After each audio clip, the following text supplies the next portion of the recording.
On February 8th, Samantha Kinoshameg, the executive director of the Barrie Native Friendship Centre, gave a presentation on the history and impact of the Friendship Centre movement. It began in the 1950s in urban centers such as Toronto, Vancouver, and Winnipeg. Samantha spoke highly of the contribution this center has made to her family, and the Indigenous community in Barrie. The Barrie Native Friendship Centre was established and incorporated in 1988. Initially, it was entirely volunteer driven and provided community and children's program and cultural teachings. The center has been housed in its current building on Bayfield Street since 1993. Samantha discussed Indigenous terminology, family, and community connections. She also talked about various programs that the center offers, such as youth programs, long care programs, Indigenous bail supervision program, restorative justice diversion program, and health outreach and promotion programs. Samantha concluded that the center not only focuses on physical health but also mental, emotional, and spiritual wellness. The center's holistic approach takes into account relationships, reciprocity, and respect.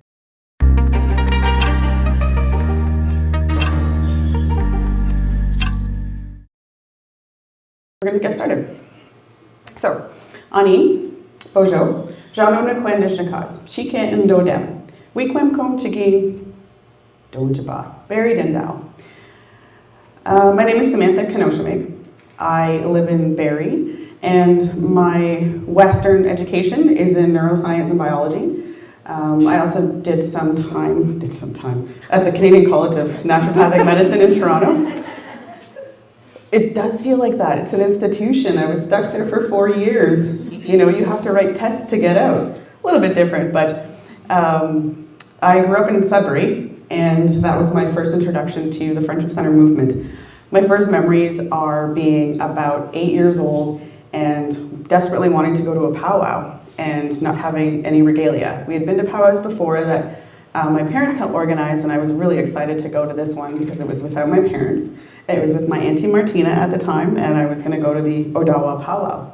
And we're talking like 1980s, late 80s maybe? 87? No, maybe 1990? I can't remember.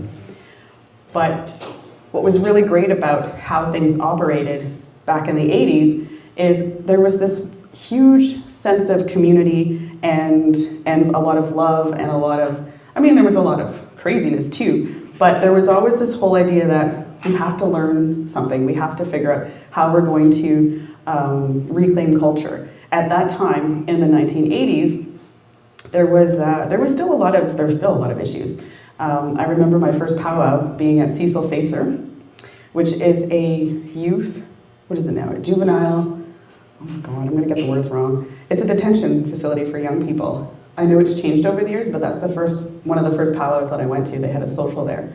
And I remember being probably really little because I stood up on a chair, and my mom will tell you that I tugged on her sleeve and said, "Hey Mom, where did all these brown people come from?" And my mom, in her ever-loving wisdom, said, "Samantha, not all Indians are white like you." So I was like, oh, okay, because growing up, very fair-skinned, not knowing a whole lot about skin color at that time, I was like, oh, but obviously I made the connection that I was in a place where there was a lot of brown people that didn't look like me. And so that was another one of my introductions. And then I was like, oh, okay, hopped off and went back to dancing because that's what you do when you're a little kid. But getting to Odawa powwow, I learned how to do my first piece of beadwork at the Friendship Centre. It was this little hair tie. I picked up the colors, fire colors of course, because I just love the blues, the reds, the yellows, and the oranges, love them.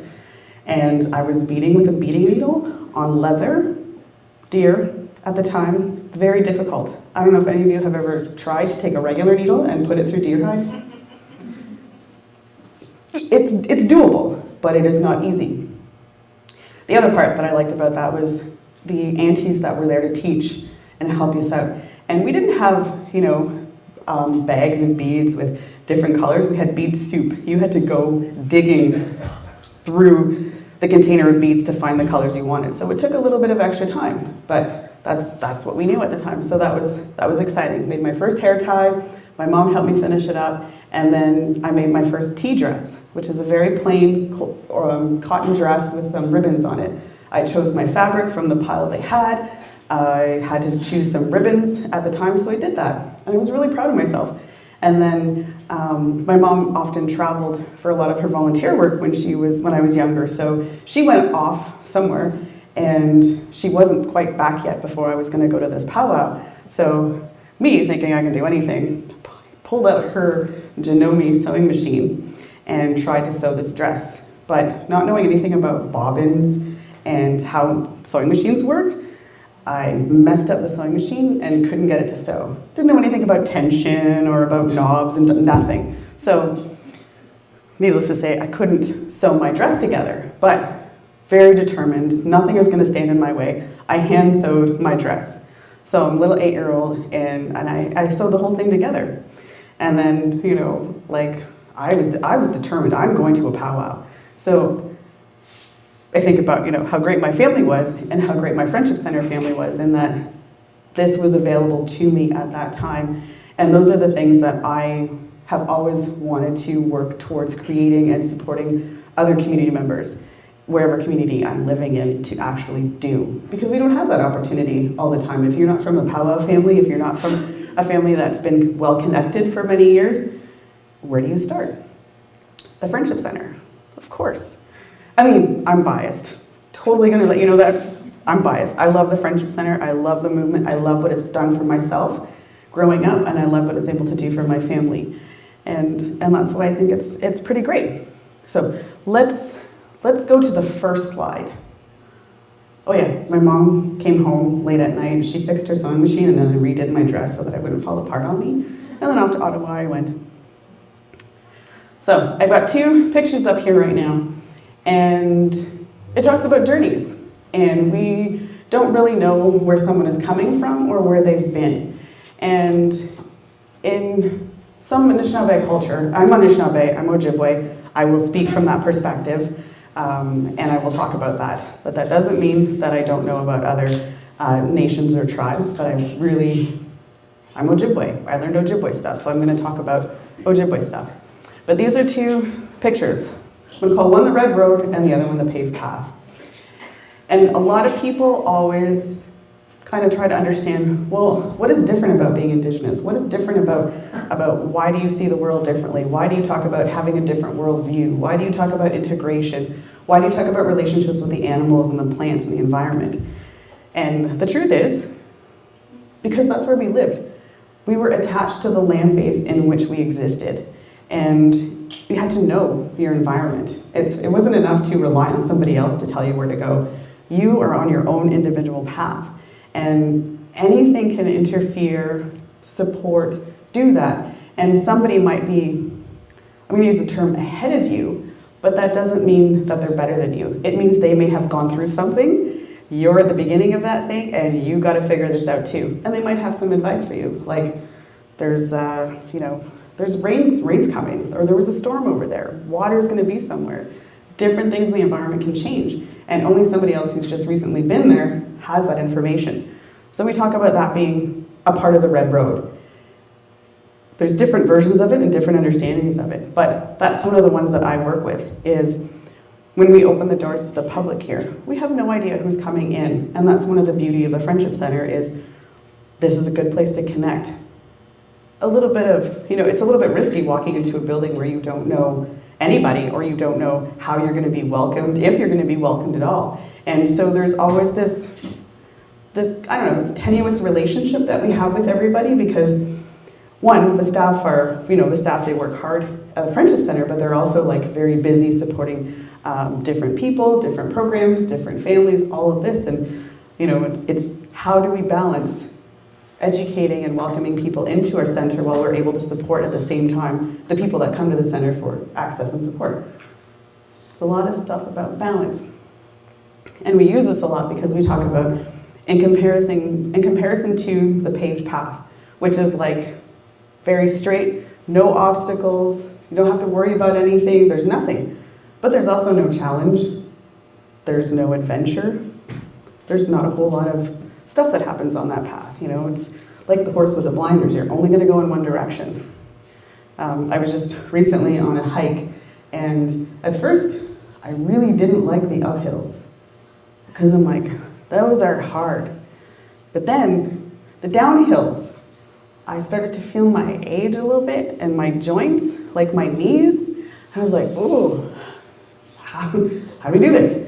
But I wouldn't have that excitement and adventure if I wasn't able to go uphill and then again go downhill. So these are some of the kind of the foundational ideologies that we have when we talk about friendship centers and where we come from. Let's talk a little bit about friendship centers in Canada. So they actually started in the 1950s, which is how many years ago now? Anybody do math?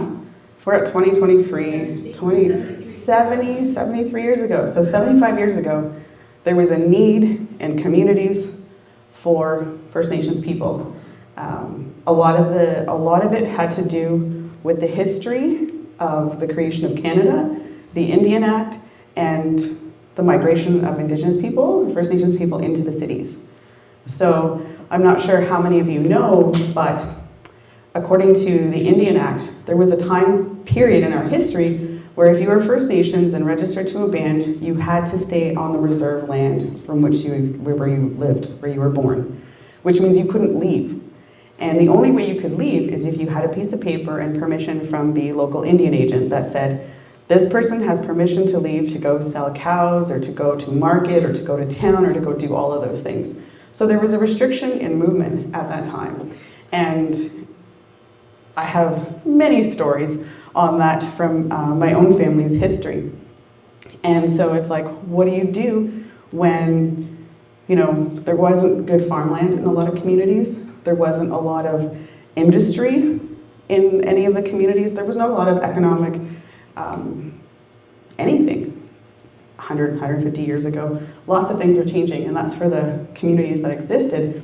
But once things were changed, enfranchisement was no longer a thing. You didn't have to give up your First Nation status to become a member of the military. Some of our veterans had to do that. You didn't have to do those things. So a lot of these restrictions were starting to open up, which led to opportunities and people moving into cities. My own grandparents, who I think they were married in the 1920s, my dad's parents, they left the reserve in the 30s. And in the 30s, if you lived in a community and you had a garden, it was during the Depression. So if you had access to these things, there was one thing where, well, I don't know if I want to leave my garden because we have a lot of stuff here. But again, have to look after your family, you have to provide for them. So my grandparents left the reserve and they went to, they were in Nobel for a while. They were in that place near Ottawa too, where they have the, I want to call it Twin Forks, but that's not what it's called. Deep River? No. Trent River? Deep River? That's where they have, I think, the mining and some of the other stuff that was going on there. So they were there as well for a little bit of time. And it's the 30s. My dad and my uncle were born at that time, and my grandmother was a school teacher. So she had taught in all these places that they had traveled to. But the other thing that happened around this time is residential schools. Those are actually very common in my history. My dad went, as well as my uncle and my grandmother. So we have quite an interesting family history with it. But they went to those schools, and so when they were done, a lot of people who finished, or their time was up in those schools, some of them didn't go home. They didn't go back to their home communities, and there's a whole bunch of reasons for that. And then, so they found themselves in the cities. There's where a lot of our disconnection and reclamation stories are coming from today. Somebody's grandmother, somebody's grandfather never was able to go home, so they went to the city and they did what they were supposed to do. They got jobs, had families, and now their grandchildren are looking for those connections back to their home communities. So this is beginning the 50s. Do you know we started with 3 friendship centers across Canada? I think this is cool. There was the North American Indian Club in Toronto. My uncle was actually involved in that, and involved in the housing developments in Toronto for a number of years. There was a club in Vancouver, and then there was the Indian and Métis Friendship Centre in Winnipeg. So these were the 3 that originally started off across Canada. Notice? There's only Toronto. This one's quite famous. There's a lot of people that have a lot of connection to the Toronto Indigenous community, and it's fun to find out about them and about those connections. So let's move over closer to home. Friendship Centres in Ontario. So we have, in the 1960s, which I think is kind of timely in terms of what was happening in all of our communities at the time. And it was the 60s. Does anybody remember? Woodstock, freedom, flower children. Social justice, I think, is kind of where some of these things started to come from. And there were 6 friendship centers in the 60s that started to get together and they started to organize in how are they going to support their people in these communities. So the original 6 in Ontario were from Kenora. I don't know if you've been anywhere else in Ontario other than Barrie and Toronto, but Ontario is huge. So I think it's really funny when we look at geographically, why are we different here compared to a friendship center in the Northwest? And they're great communities. Thunder Bay was also on that list. Toronto, of course, London, Parry Sound, and Red Lake. Now, at one time, I used to work for the Ontario Federation of Indigenous Friendship Centres, and I was able to travel to all friendship centres in Ontario at the time, except for Red Lake. So I tell that to all the Red Lake people, and they're like, you know what? Anytime you want to come up and visit, just give us a call. So I'm like, okay. But you know how far it is? Like, I don't like to drive to Toronto anymore. Red Lake is far. But when I was younger, I would think nothing of, oh yeah, let's go. Let's drive 10 hours through the night to get to a powwow. And now I'm like, oh, how long is the drive? It's more than an hour and a half? Oh, I don't know if I can do that. We change as we get older. But this is really important because gathering places were being sought out. There was no place in cities and in towns for Indigenous people at that time to gather. And I'm not sure if you remember this, but part of our history, it was actually illegal for Indians and First Nations people to gather in groups of, I think it was more than 5 at one time, which means you couldn't go to the restaurant with your family because there's probably more than 5 of you. I mean, there's other things associated with that history, but think about it. You can't gather in cities and towns. What do you do? Anyways, as those things changed, so did accessibility. There was a huge need for social support. People were feeling disconnected. The only time you felt like you could be with your family was when you went home back to the First Nation or back to your reserve. But how easily was that able to be done in the 60s? I don't know the answer to that, but they're not that close, right? I mean, look at one of our neighboring First Nations, Christian Island, is an island. You need to get on a boat to get there, or a ferry. Like, not that easy to get around. But this organization started to advocate for friendship centers collectively, and since then, every friendship center grew, and they started to expand on that. So then we get to my favorite, which is our next slide, the Barrie Native Friendship Centre. This is, like I said, I'm biased. I live in Barrie, this is my friendship center.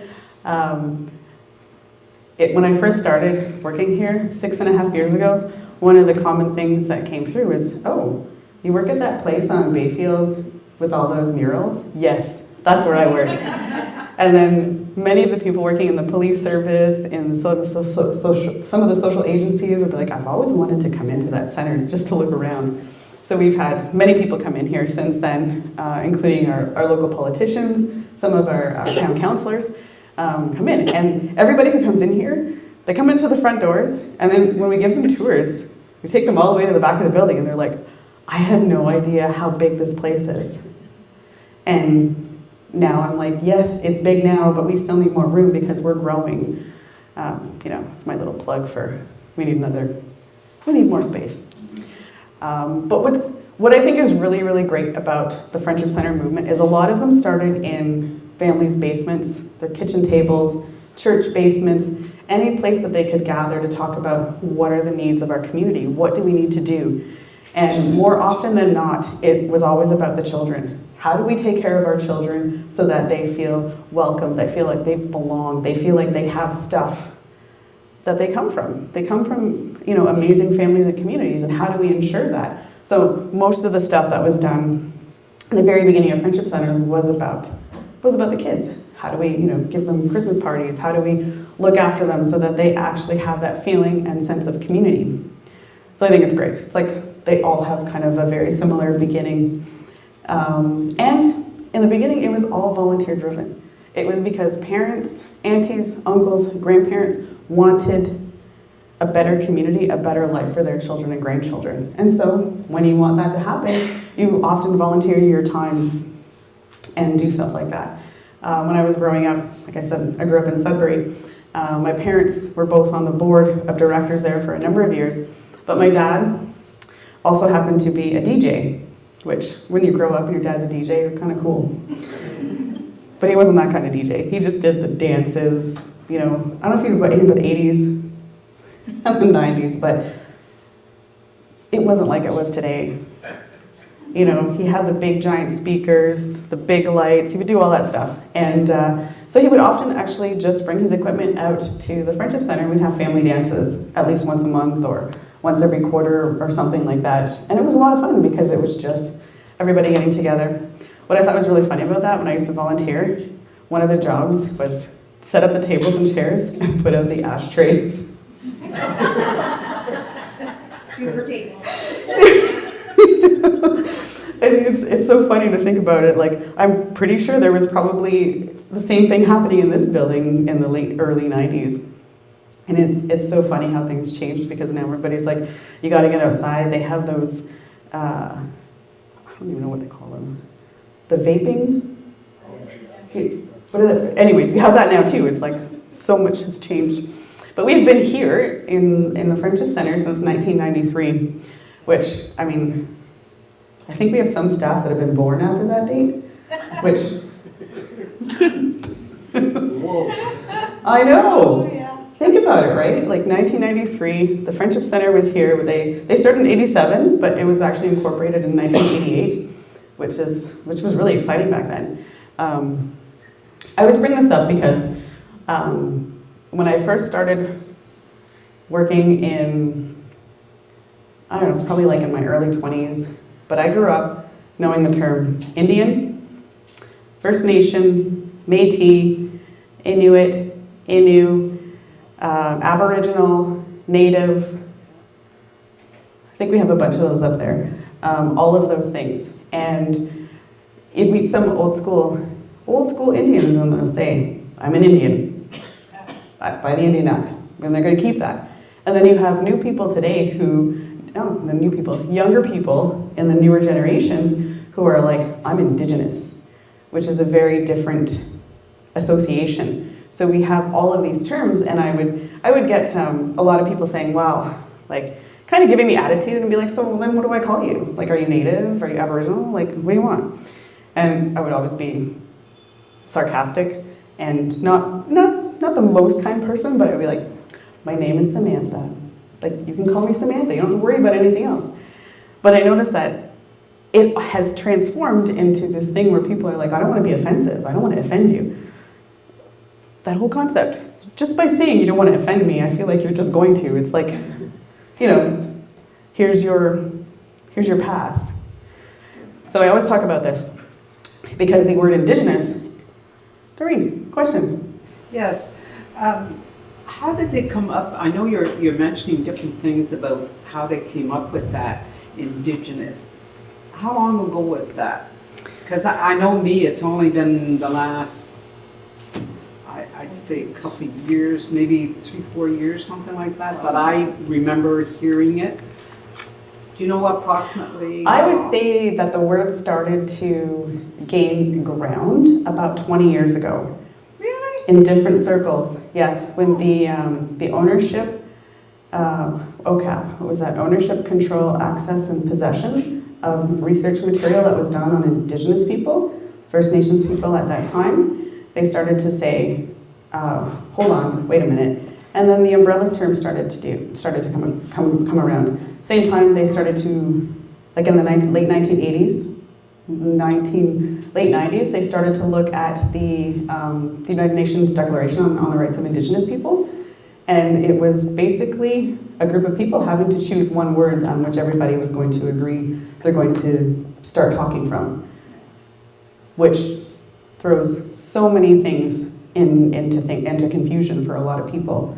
Yeah. And it's not, I mean, there's no easy answer, but it's in academic journals, it's in communities. Even the Ontario Federation of Indigenous Friendship Centres changed their name from the Ontario Federation of Indian Friendship Centres, which was the origins. They changed that maybe 10 years ago or something. So basically, has it come from out west originally, you think?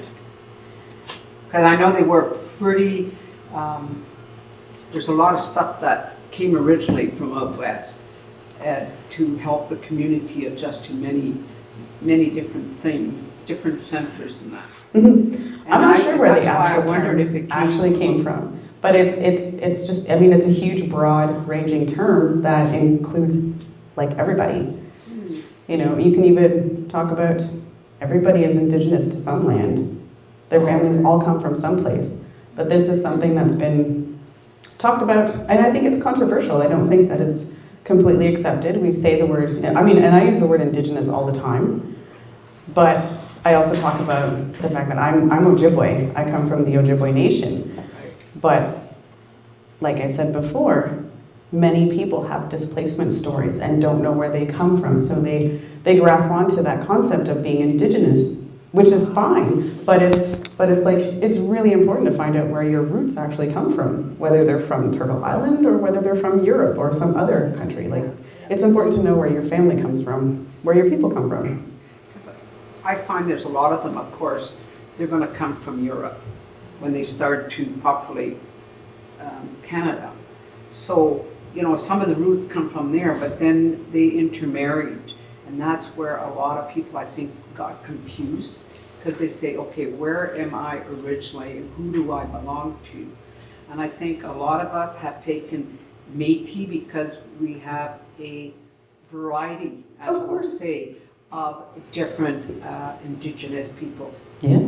Yeah.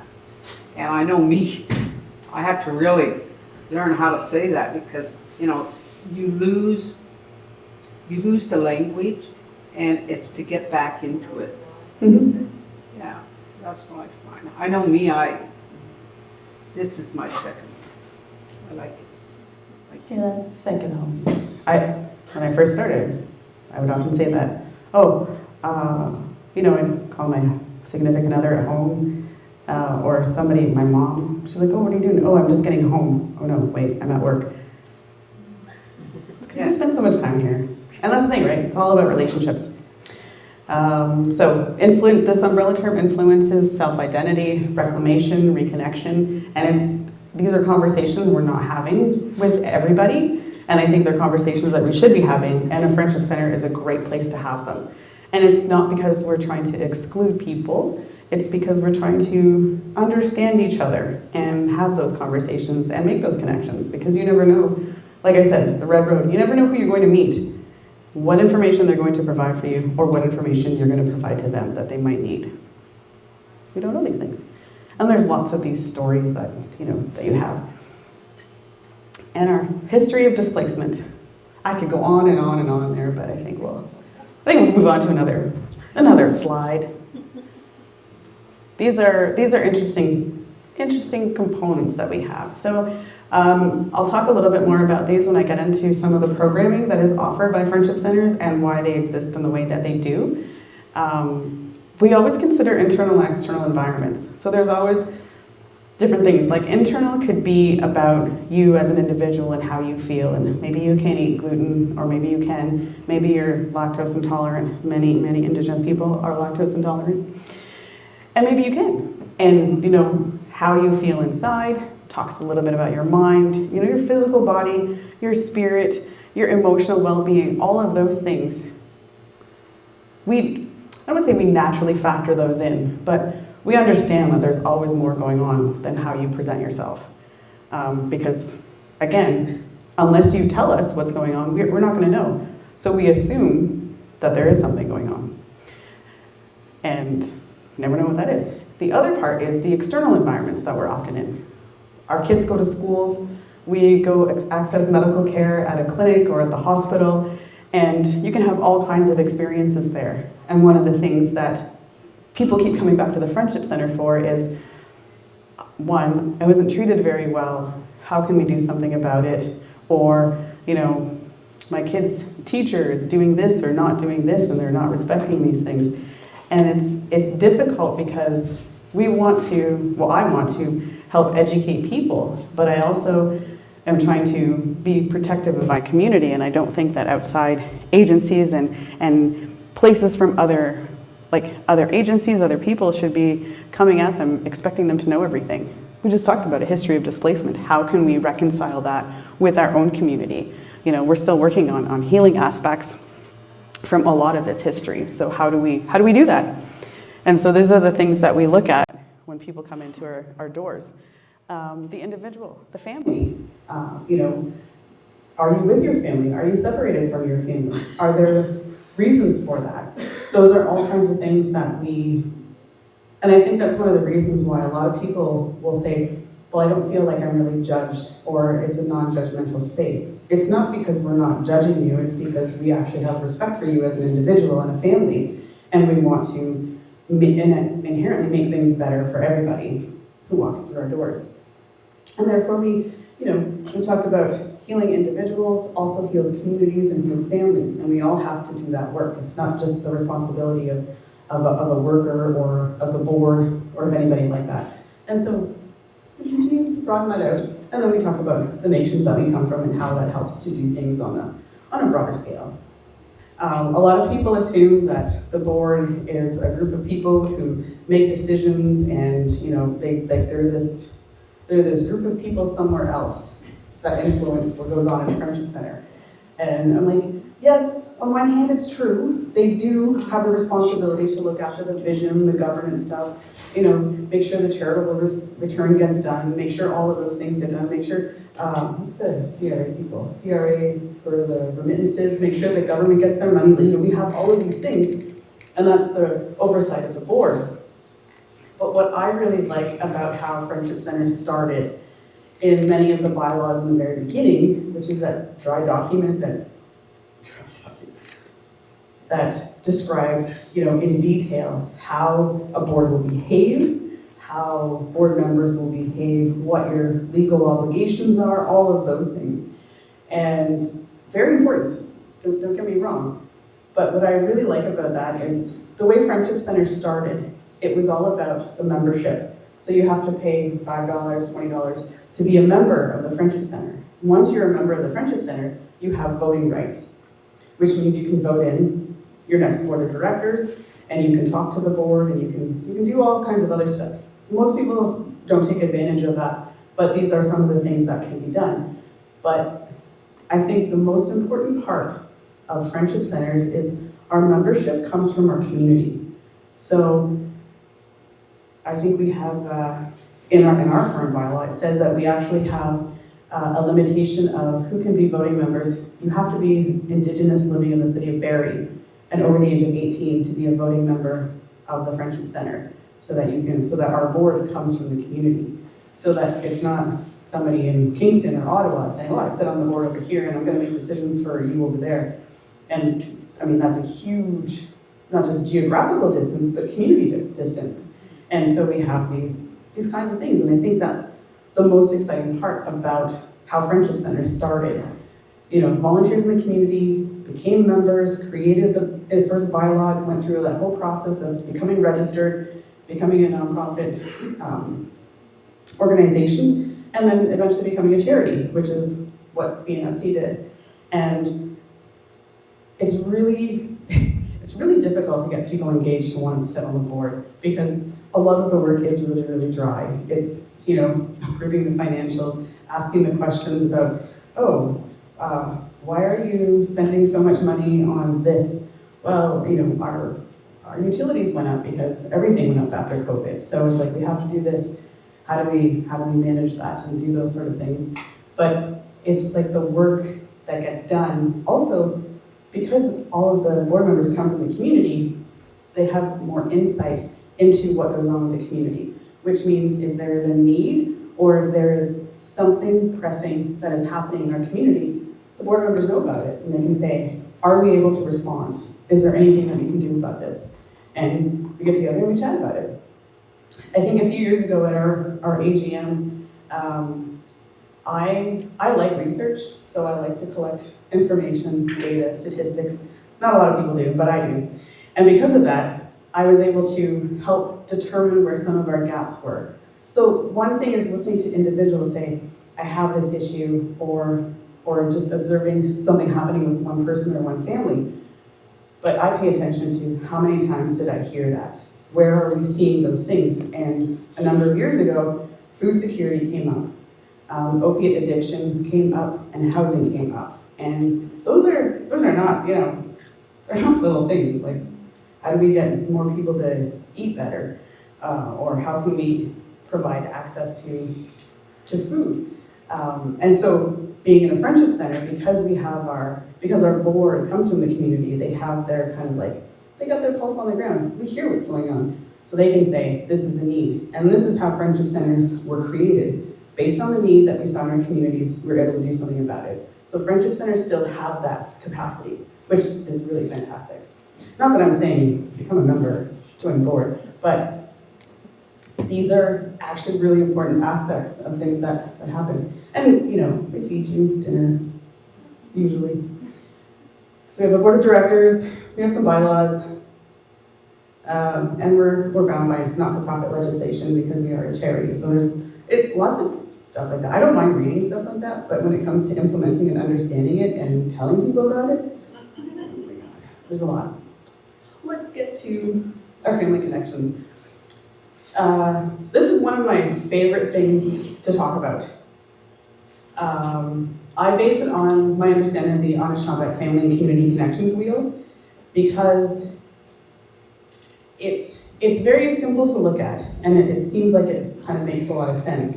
But when you start to pull it apart and start to look at things practically and start to really understand why we do things the way we do, you can start to see how we respond to the needs and how each individual has a role and a significant role in our community, and how all of our displacement stories interrupted the flow of the family and community wheel, and where we have a lot of work to do.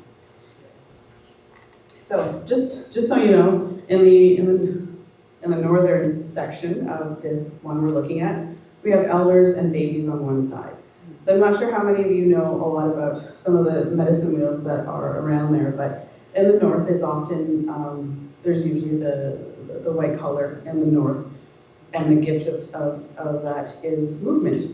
And if you think about it, the greatest movement for any one of us is when we are coming into this world or when we're on our way out of this world. And so you think about that, like those are huge changes. Look how excited we get when a baby was born. Like, come on. I'm so glad that my children are 7 and 11 now. But I got to hold a little 8-month-old last week. Oh my God. There's just so much goodness there. And then I'm grateful that I can hand them off to mom and dad, or here you go, thank you. Same thing with our elders. They are the ones responsible for passing on a lot of knowledge. And so we have them there. So I'm not going to go through the whole thing, I'm just going to touch upon these a little bit briefly. And the other thing you'll notice is that there is somebody that is across from the elders. And in our situation, in our wheel right now, that is the youth. Those are our young people. So oftentimes youth don't really get along with their parents for a variety of reasons. They have, they start to want to be independent, they want to be a little bit more on their own. So we send them to the elders and their grandparents because who has patience? Most of the time grandparents do. So we are grateful for them in those situations. The other aspect of that, I'm going to go pick on our youth for a second. It's not really age dependent. So it's not as soon as you hit this age, 13, you're a teenager. My son now is 7, my daughter's 11, but when she turned 10, oh, Emily, you're in your 10s. Never figured out before. Like, they're adding new things all the time. And think about that. But if you look at where they are on the wheel, they're following behind the young adults. So the young adults are the ones that tend to do a lot of work for the community and work for the people. So you're always looking at who's ahead of you, who are you learning from, because that's where you're going to naturally move into next. But you also have the responsibility to look at who's behind you. So as a youth, you're older than some of the younger children, so it's your responsibility to help teach those children and to demonstrate what a youth is. And it's not about being good or bad, it's about observation and what are the consequences of those kinds of behaviors. And my 11-year, she took that course, the babysitters course and the stay home alone course. And so we're like, what do you do when you stay home alone? You're not allowed to cook, you're not allowed to do all these things. You make her repeat it because she's at that age who, she doesn't like to cook yet, but maybe one day she will. But these are some of the things that I think are really important. And because of the history that we have in our communities, these things have been broken. It's not a bad thing, it's just what happened. But what are the things that we can do to address these things? Friendship centers and programming that occurs in friendship centers really make the attempt to do that. But I have to say, it's not easy because we are dealing with so many things. Here, let's talk about I'm gonna only talk about the programming that exists right now at the Barrie Native Friendship Centre, because most friendship centers have a similar programming schedule or similar programming, but every friendship center, because it's in a unique urban Indigenous community, responds to the needs of their community in the way that they need to respond. So Barrie's different than even Midland, and even though we're not that far apart, they have to respond to the needs of the community that exists there. We have to respond to the needs of our community here. Some of them will be shared and there'll be overlap, but really the function of each friendship center is to be able to respond to the community that they're in. And so we have a few programs that look after our babies, toddlers, and children. And so we have a Healthy Babies, Healthy Children program, a family support program, and an Equago program for these young people. And that used to be my favorite when we'd have the family support program, used to have a lovely drop-in. And it was nice to see these little kids. Some of them were toddlers, and then they would go to school, and then they would grow up, and it's like, and then we get COVID, so it was like, I don't see them anymore. But there was one little one, I think she's in kindergarten now or something, but when she was just learning how to talk, and little kids, especially the toddler age, they move around, they ignore parents when your parents are running after them, and they try to go to all the places that are really not supposed to go to. Anyway, she would often find her way into my office, like the cute little kid she is. She put her elbow on my chair, and this is before she really had words, so it was just like, so we're like, oh, okay, so you want a job? And we just have a conversation. And she would be finished with a conversation, she'd walk back out of my office, and then you'd have a parent or one of the employees coming in going, oh my God, I'm so sorry. This is why we do what we do, right? So I'm not going to be like, oh, get out of it. If I don't want you in my office, I'll close the door. So I leave my door open for an hour a day. I'm just kidding. So these are some of the things that we get to do. And a lot of times there's individual supports and there's community supports or group supports. I try not to work in the office during the summertime when we have summer camp because the noise in this place is deafening. And I love the kids for summer camp, they're wonderful. It's really cute to see them in the circles, and they do their morning smudge, they do a check-in, they talk a lot about what's going on, and then programming starts, I close my door. It's wonderful, but at the same time, it's really disrupting. How do you work when the kids are running around screaming, just be kids? But I really like that. We have that opportunity to do that with our people, which is great. All right, let's move on to our youth. This one I'm a little bit upset about because we have one program for youth. One, in the city of Barrie. I feel like we let our young people down. It's also very difficult to work with youth because they are very different from one minute to the next. One minute they're happy and everything is great, the next minute they're depressed and sitting alone in the corner. And you have no idea what's going on with them. And I think we should have more support for our young people. We also use this for I use this as a feeder. Who is going to be able to take on a role on the board of directors eventually? And I talk to them about some of these things. And when I have co-op students who are in high school, I drag them to my meetings with me. Oh, you're gonna come with me, you're maybe 16 years old, but we have to go do this, this, this, and this today. So they get exposed to those things and those opportunities that they may not get exposed to otherwise. And I think it's great. I had that kind of exposure when I was younger, and I remember thinking board meetings are boring. Turns out they are, but they're really, really important. But this is our Wasanama program, and it looks after our young people from the age of 13 to 18. And yeah, it's one of the most difficult things, but I think we need more investment in our young people for a lot of reasons. I'll get to that in a minute. Next slide, we also have our lifelong care program for our older adults and those requiring support for independent living. And some friendship centers that have much more people involved in these groups. And this is actually my favorite group to go hang out with, because the crafts that they do and the laughter that comes out of the groups is the best. I've made a couple of things and they're simple, and so I'm not taking 3 hours out of my day. It's only an hour, 45 minutes to come in, chat with everybody, and then I leave. This is also the other sad part about this part is this is also the group where we have a tendency to have those people in the northern direction make their way and journey on, and that was one of the first things that happened when I started here. Within the first few months of me starting here, we lost one of our lifelong care members, and it was sudden, and I was like, what do we do? This isn't supposed to happen yet. And like a friendship center, and how everybody responds, we just kind of roll with the punches and keep going. What else we got? BNSC programming. This is justice programs. When I started here 6.5 years ago, we had one court worker. And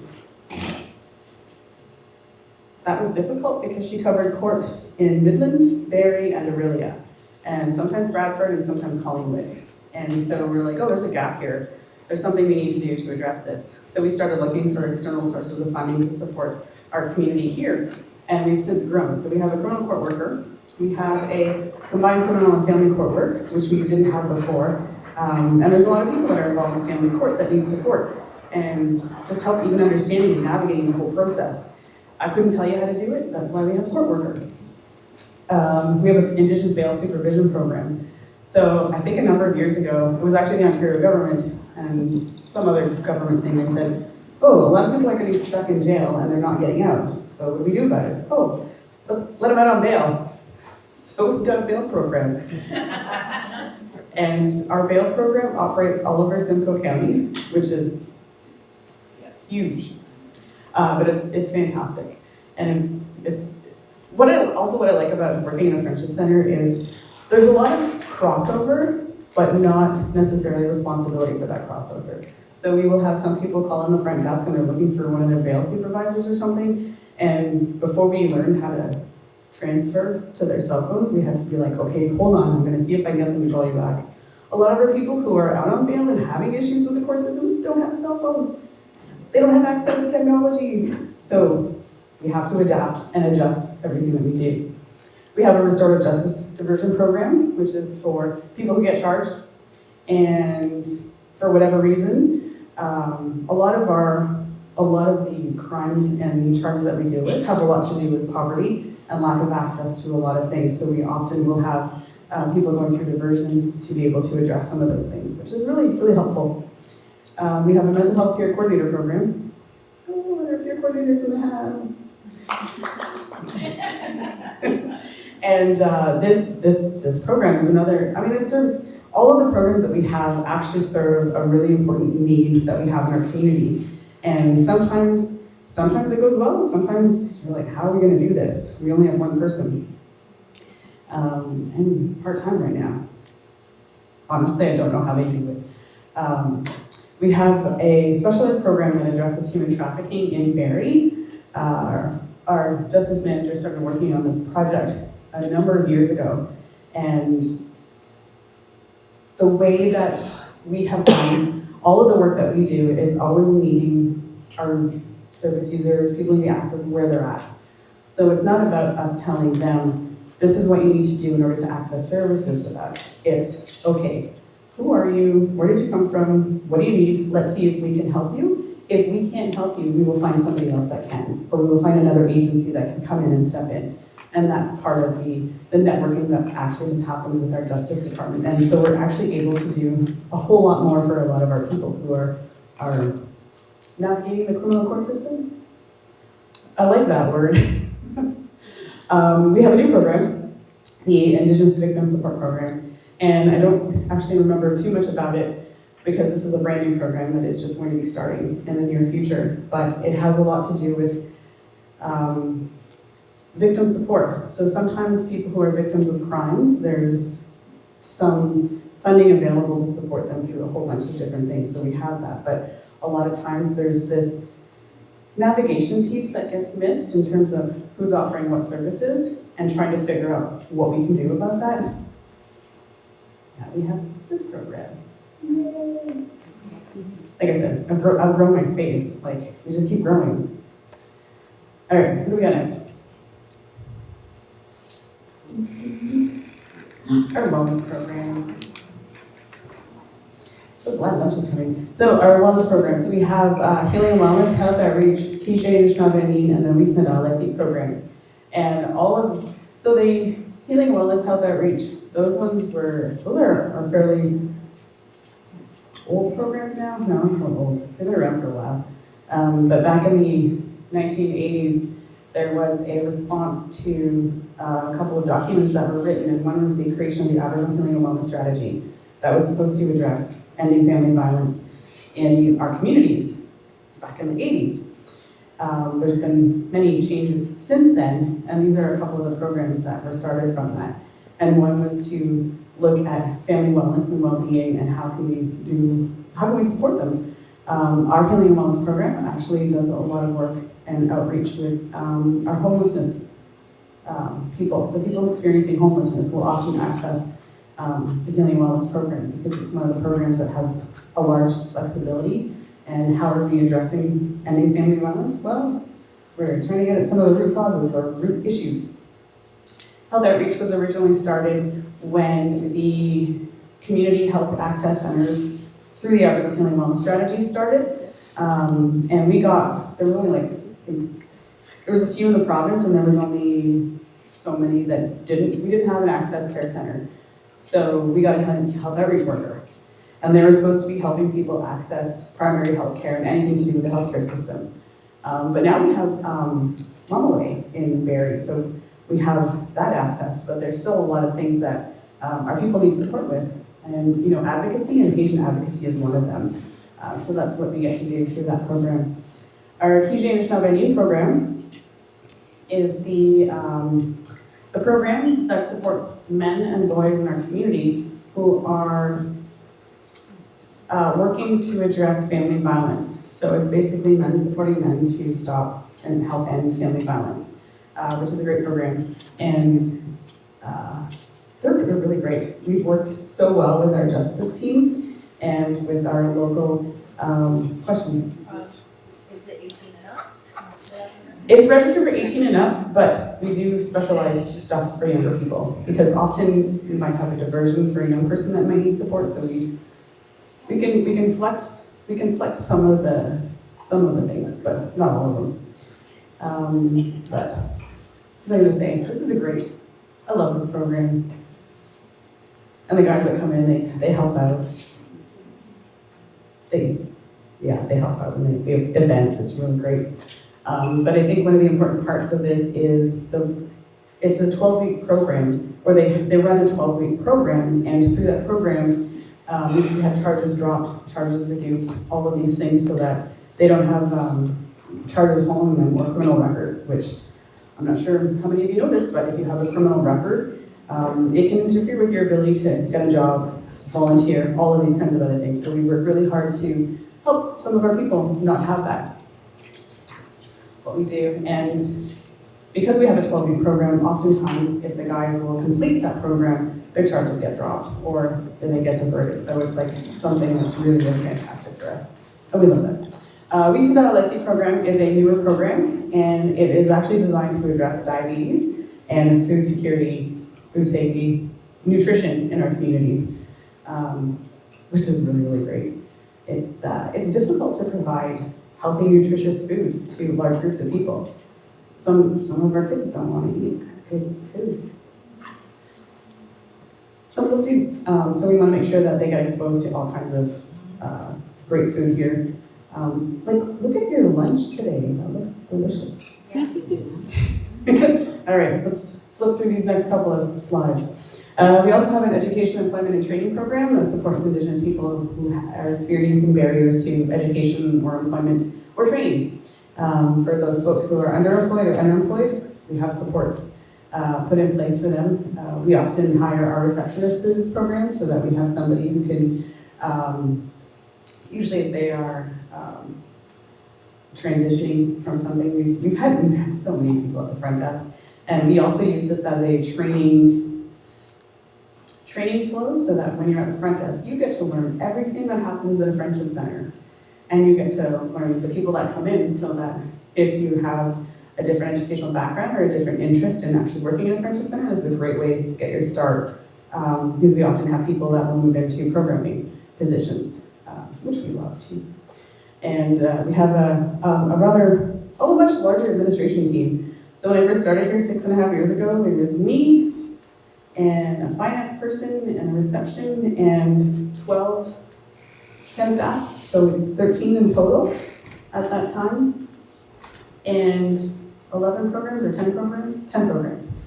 And now at the end of this fiscal year, I think we'll be up to 26 staff and 18 programs? 19 programs? 19. So 6.5 years, lots of growth. We don't run out of space. But that's okay. We're just gonna keep growing. I'm not sure where we're gonna put everybody, but thank goodness for the hybrid model is all I can say. That is saving us right now. We receive our funding through the Ontario Federation of Indigenous Friendship Centres for our core funding, as well as a lot of our Ontario government funding. We also receive a lot of separate funding from the Ministry of the Attorney General to support our justice team and our justice programming. We do receive some funding from the Public Health Agency of Canada, and that's those first three are the major ones that fund us. And then we get other one-time grants that we apply for. Sometimes they're $10,000, $20,000. I have a few to write. There's a deadline on the 21st, so I'll be stuck to my screen soon. But I think it's important. I also put our funding right next to our Eagle staff and some of the items that we have, because it's important that we have these items with us all the time and reminders of them in all of the work that we do, because they're symbols and sources of strength for a lot of our people, and I think it's really great that we have them here. Okay, next. Hunger to Hope.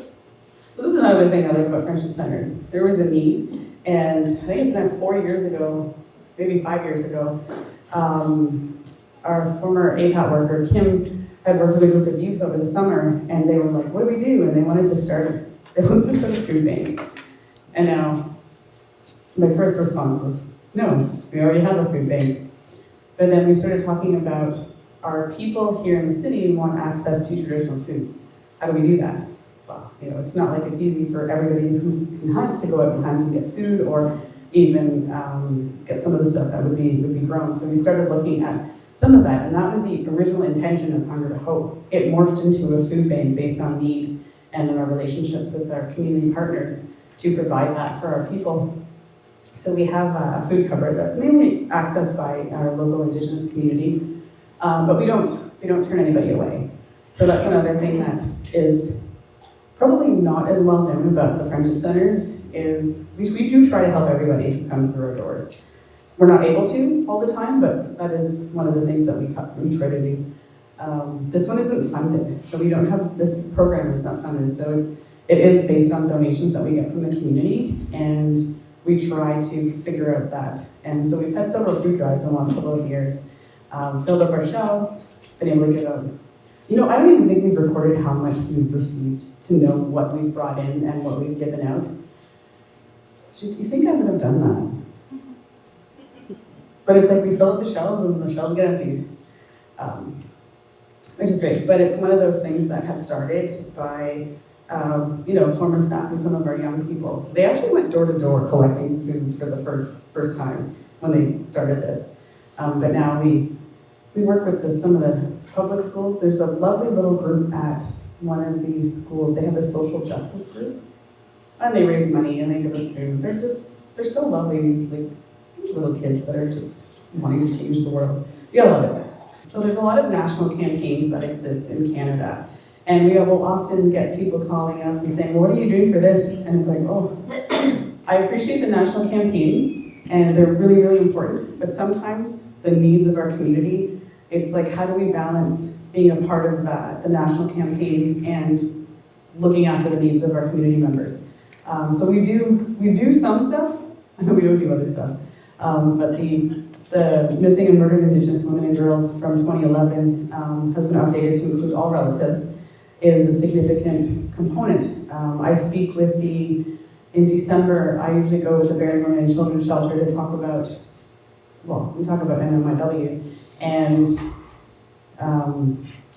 the massacre that occurred in Montreal in, it was 1989 or 87, and how violence against women affects more than just women, families, communities, all of our society. And it's what are we doing about that? And I think it's interesting that we have, MMIW it's been around for a while now. The Moose High campaign also is related to that, which was started out in BC. Oh, look, 2012. Thank goodness for PowerPoints. It tells you when things happen. And this was, I think it was a father and daughter that started this one, talking about the response to what are men doing in the communities and how can he, as a father of daughters, to support this. And we do some of this stuff. I think we had them here last year, and the little patches of moose hide. It's pretty cool. The other one that I have so many mixed feelings about is Every Child Matters. And when the first 215 were uncovered in Kamloops in almost 2 years ago now, I had a hard time with that because everybody was coming out of the woodwork saying, I had no idea. We didn't know about this. And I was like, ugh. I really wanted to just go and hide until it was over. But I talked to my dad, because we talked a lot about what that means now. What does it mean now? Because my children go to school and they color an orange t-shirt every September.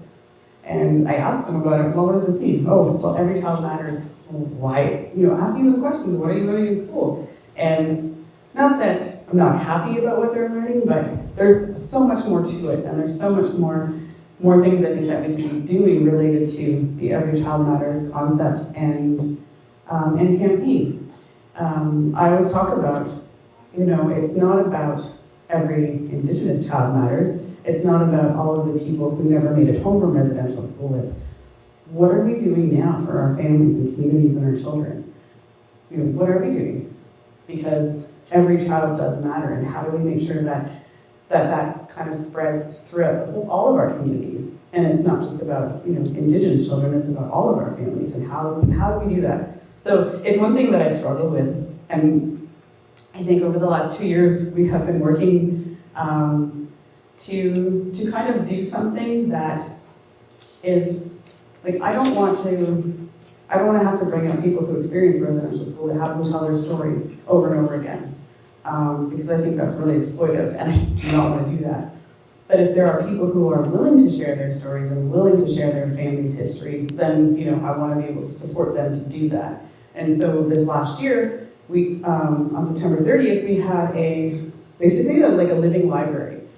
People came in to share their stories all day throughout the day on September 30th down by the waterfront, where we had a sacred fire, and we had people come in and talk about it, because it's one thing to share about it, but it's another thing to be supported while you do that. And I think that's one of the things that I like doing is empowering people and supporting them to share their own stories from their own communities and from their own lives, because we all have something to learn from everybody.